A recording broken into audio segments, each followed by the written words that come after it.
আসসালামু আলাইকুম। তো আমরা এখন কই আছি? একটা এক জায়গায় আছি। যাই হোক, এই যে ভাইটা দেখতেছেন, এর নাম হলো মোহাম্মদ আবুল খায়ের। তো খায়ের ভাই আর কি একটা আমার কাছে রিকোয়েস্ট করছিল যে শেখ হাসিনার পতনের সময় সে কিছু করতে পারে না, তো এবার কিছু করতে পারে। তো শেখ হাসিনার পতনের সময় কি করতে পারে না বুঝাই। যেরকম শেখ হাসিনা যে হঠাৎ করে পলায় বই, সেটা তো সে বুঝতে পারে না। এই যেরকম 3টার পর থেকে 4টার পর থেকে লুটপাট শুরু হয়েছে এবং ল্যাপটপ টিভি সব কিছু চুরি হয়ে গেছে।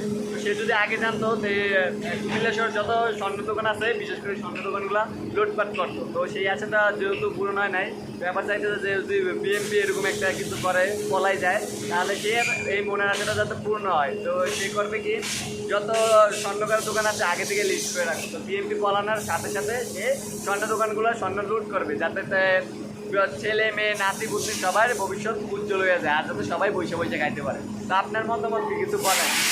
বিএনপি আমার কিছু করে দিব না, বিএনপি আমার কিছু করে দিব না, আওয়ামী লীগ আমার কিছু করে দিব না। তো আমাকে আমি নিজেই করতে হবে কোনো একটি সিদ্ধান্ত মতে। দেখছেন তাহলে ভাইয়ের বক্তব্য শুরু।